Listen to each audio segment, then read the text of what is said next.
Well, I certainly have lost many battles. So far, I've not lost a war, but I've certainly lost many battles. Oh, yeah, more than I can count, probably. I don't really like risk for risk's sake or anything. And I do think that a lot of things are very risky with a low chance of success. But if you want to try to come up with an innovative breakthrough, that's going to be how it is. Anything which is significantly innovative is going to come with a significant risk of failure. But if you've got to take big chances in order for the potential for a big positive outcome.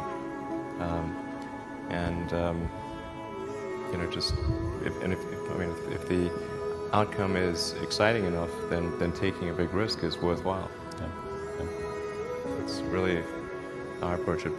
But then once executing down a path, I actually do my absolute best to reduce risk. Because.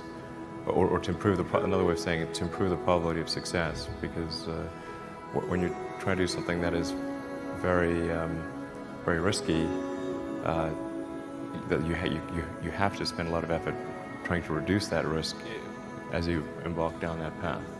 I mean, when I started SpaceX, I thought the odds of success were very low. I thought we'd most likely fail, but I thought, well, we should give it a try nonetheless. Certainly, there are times when things don't go well, and then that's quite dispiriting for sure. And so then it's difficult to proceed with the same level of enthusiasm. But I do think the things that we're doing are pretty important to the future. And if we don't succeed, then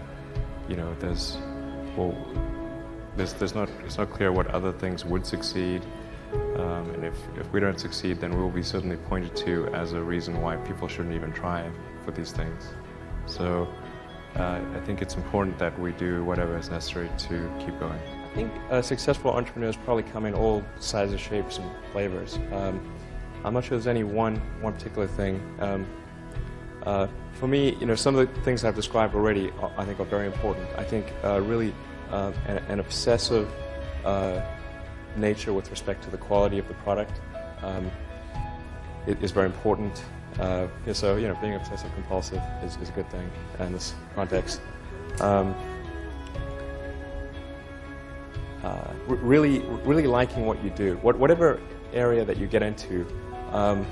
Given that, even if you're the best, there's always a chance of failure. So I think it's important that you really like whatever you're doing. If you don't like it, life is too short.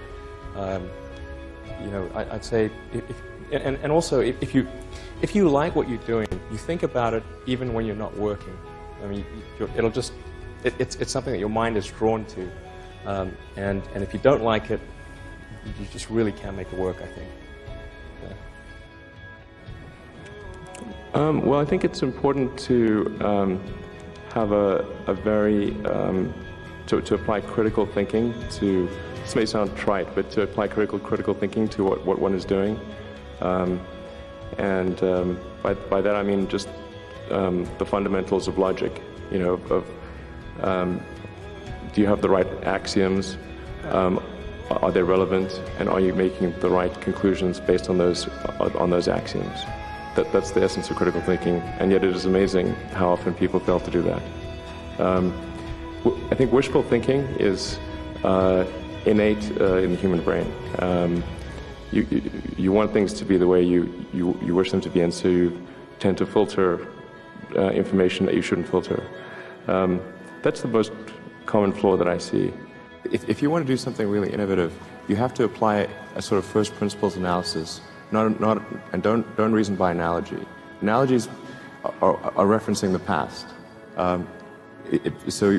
First principles means you look at the most fundamental truths in a particular arena, and the things that really are almost indisputably correct, and you reason up from there to a conclusion. And if you see that conclusion is at odds with what people generally believe, then you have an opportunity. Now, you can't operate like that on all things because it takes too much mental horsepower. So most of your life you have to operate by reasoning by analogy. But if you really want to innovate, you must reason from first principles to identify the problem. The reason I came out to Stanford was actually to work on energy storage technologies for electric cars. That summer of '95, I was looking at the internet, and it seemed to me like the internet was going to have a big effect on humanity. So I thought, well, I can either work on electric vehicle technology and do my PhD at Stanford and watch the internet get built, or I could put my studies on hold and try to be part of the internet.